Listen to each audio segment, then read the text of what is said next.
Okay, welcome to another day of Ether Raids. We're taking on Quiz here, and we're going to try out the double save team for this one because it's a higher scoring team. I could probably have just used the hit and run team here, but looking at the units, maybe I can give Fjorm a chance here. I do know that Lysithia will definitely kill Fjorm, but I think she should be fine. We get one miracle from Fallen Maria, so that will come in handy. But outside of that, I think Fjorm should be fine here, unless I make any mistakes or just get it wrong. But we should be good to go here. The only thing about the hit and run for this one with the Crown Force is that Sigurd has a really high or far threat range. I don't know what's the right word there. Is it high or is it far? Because I'm really talking about distance, so probably far. You have my trust. Because basically he would get danced by that mirror, depending on the movement, and get pretty much all the way down to the back line. So probably want to avoid that, but it really depends on movement, because mirror is only going to dance the person that moves first, and it might not have been him. But we went with a double save on this one just because it's going to be a little bit more predictable. Alright, so this is the setup that I'm going with. I'm going to break this red chair and then bait from right here. I was hoping that I'd be outside of the sabotage range, but it doesn't look like it. So, because it is 5 spaces, of course, so whatever. Lady Niffle. Who's eating the bright shrine here? Because at -9 is going to be a bit of an issue. Show me the way. I can't tell. It's not really showing me. I would assume it would be Fjorm since she has the highest visible stats, but nobody's... Well, I mean, it is turn 1, so that's probably why. I'm looking at it like, why is this not activated? It's because it's turn 1. But yeah, we're gonna go like this, and we're just gonna move around a little bit. Let's see here. And oh yeah, I forgot to mention just the defensive layout. I think this is really down to the unit choices. The units that he's chosen here to just be around his defense, very, very good choices. No near save, but I guess it is what it is. I think with just Sigurd and the Lysithia, it would have worked out as well, because both of those are good units. I'm not a fan of the no near save, to be honest. It just doesn't... I feel it's so unsafe, Ooh! I didn't anticipate that. Does that change things? Well, I guess we can bait from right under the chair then. I'll protect you. Yo, who is eating the bright shrine? Consider it done. It's -6, that's the sabotage. I'll do it. It really doesn't say. That is so weird. With utter certainty. Huh. Show me the way. Who is eating the bright shrine? Lady Niffle. And I know it's turn 2 now, so it should definitely be in effect. So, what is going on here? Alright, well, I can't figure it out, so let's leave that alone. So what we're going to do is bait from under the chair, and then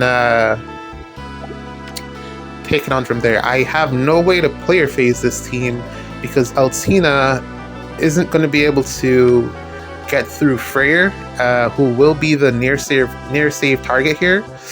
And as you can see here, Lysithia with 80 attack. Oh my god. Yeah, she's gonna melt through some things here. She's the main nuke. Yeah, she's definitely gonna kill me, which is why I have Fallen Maria here. There's no amount of damage reduction that's gonna stop her from killing me, especially because she's gonna quad. I will go. So Yeah. And she doesn't need the quad. She'll probably kill me in 2 hits. So we're just gonna set it up so that Fallen Maria can at least save us at least once. I will go. This little child is gonna save us, and No. then we'll see where the team falls from there.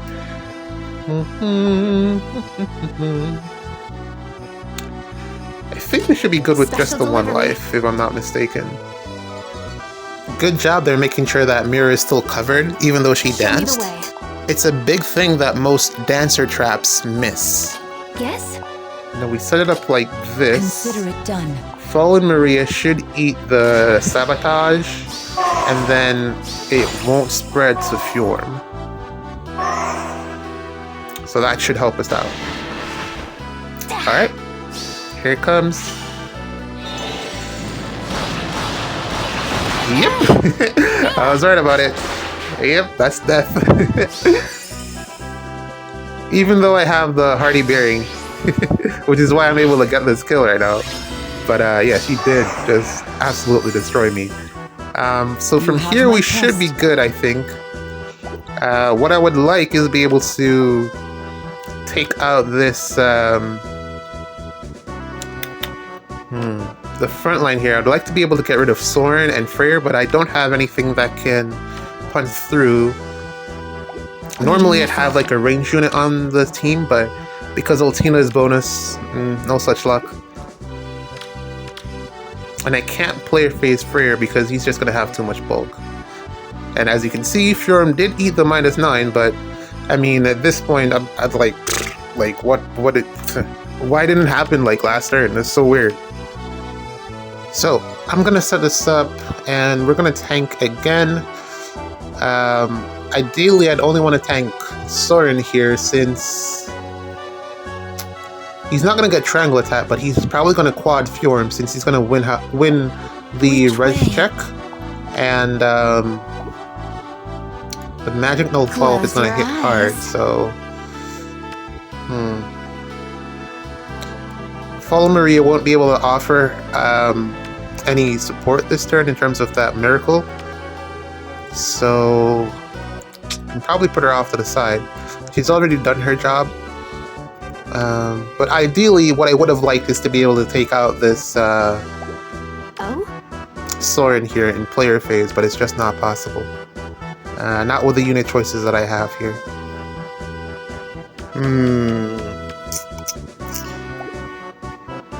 I want to finish this and then get back to Pawns of Loki. For some reason, I've been struggling with this one. Since everyone is bonus, I've really been struggling to like get... I typically don't make it to tier 11. I generally chill around tier 10 in Pawns of Loki. With utter certainty. Although I don't quite understand the game mode, to be honest. I just try to kill everyone. But yeah, I've really been struggling to stay in tier 10 this week, so when I'm done with this, I'm going back to Pawns of Loki. And I didn't even realize that Summoner Duels was a thing this weekend, so Show me the way. I don't even have a team prepared for that. I might not even play. I don't know. Special delivery. Maybe I'll just get like one win and call it quits if I can, because it's not as easy as it sounds. But yeah, this Show me the way. should be okay here. To tank from here. Yeah, this should be fine. Alright, here we go. Let's see what happens here. Soren should go first, right? Yeah. Okay, this doesn't look good.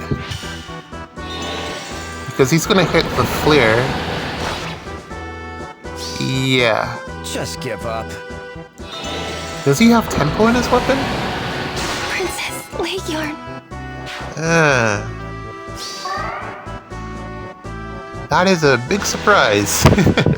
Does he have tempo in his weapon? Because that was a pretty big hit.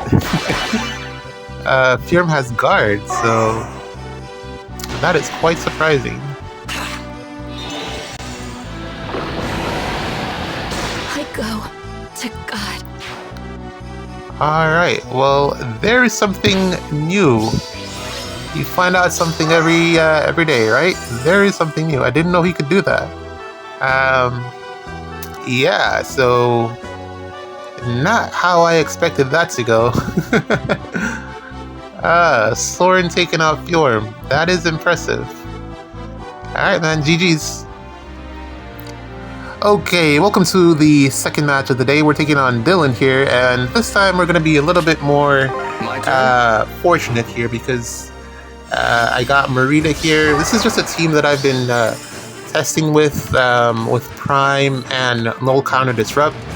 I really like Prime, don't get me wrong, but I probably didn't need it for this one. She could have done this with just her regular Descent Counter and Damage Reduction B skill. But yeah, I have this just in case I need it.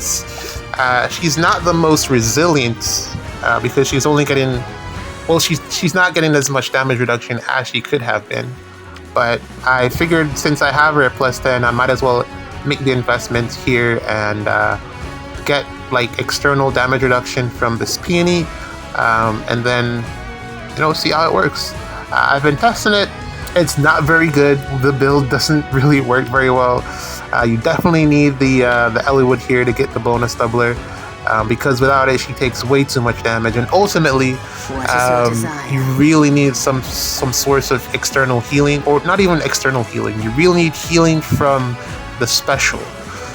If she can't run healing like Soul or Noontime or Ather, if you can't run it, she's pretty much dead. So there's just not enough HP that you can...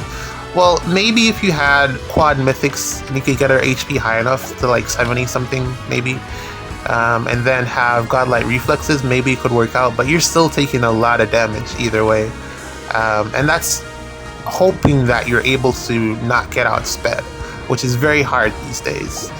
But for now, I'm gonna work with what I've set up on here with the Prime and the Null C Disrupt 4. I have the fodder. I've been holding on to it for so long for the perfect unit, but nothing has really come out. I guess the only other choice would have been Ather, but Ather doesn't have no follow-up in her weapon, and I'd have to source it externally, and I don't have any external sources of null follow-up in Astra season. So Ascended Burrito here was the best choice that I had, since she has no follow-up in her weapon, 25% HP condition, so it's more consistent this way than with anyone else. Having the null follow-up in her weapon is really the big sell in terms of why I did it with her instead of anyone else. For this team in specific, in particular, probably didn't need her to have all the stats and stuff, the Prime and everything, but what are you gonna do?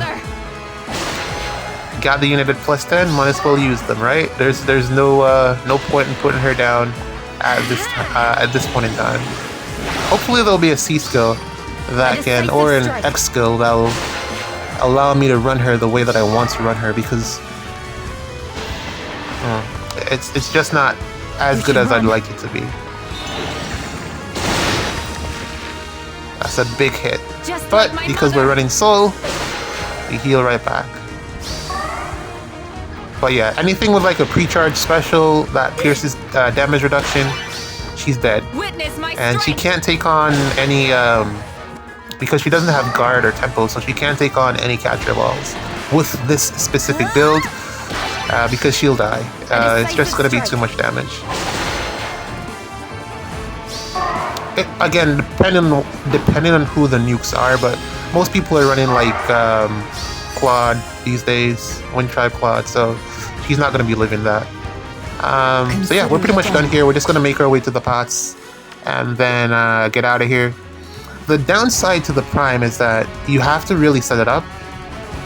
Even though I'm getting so many stat buffs from Eliwood here, it's still not enough to activate Prime, because she doesn't give herself any stats from her weapon, or status effects from her weapon, or even stats for that matter. Well, she does get like in combat stats, but no blue buffs or anything like that. So that's the downside of using Ascended Marita here. I was considering using Young Mia, but I don't have her highly invested. So it wouldn't have, I don't know, the payoff might not have been as good. I was considering her because she also gets no follow-up, from her weapon. She gets no follow-up and dodge from her weapon as status effects, which is good. But she really needs the investments for it to pay off. And in terms of investment, Ascendant Merida here is like my most invested unit, so I figured this would be the best choice in the long term because she is going to get a refine eventually. And overall, I just think she, I just keep putting more stuff into her and eventually she'll be good. I hope that's the case. Aside from her, I probably could have went with, there really isn't anyone else that I could have went with. It had to be her. Give me an order. Or maybe Byleth, but again, the no follow-up situation made the choice pretty obvious for me. Had to be, definitely had to be Ascendant Merida here. Maybe regular Merida, but I don't have her invested. Again, problem. What is your desire? It will be Thoughts on this peony? I like her B skill. That's it. There's nothing else about her that I like. When these units were in the when she was in the Tempest trial, I was really hoping that her weapon would have been inheritable. But I should have realized that a 16-minute weapon isn't going to be inheritable.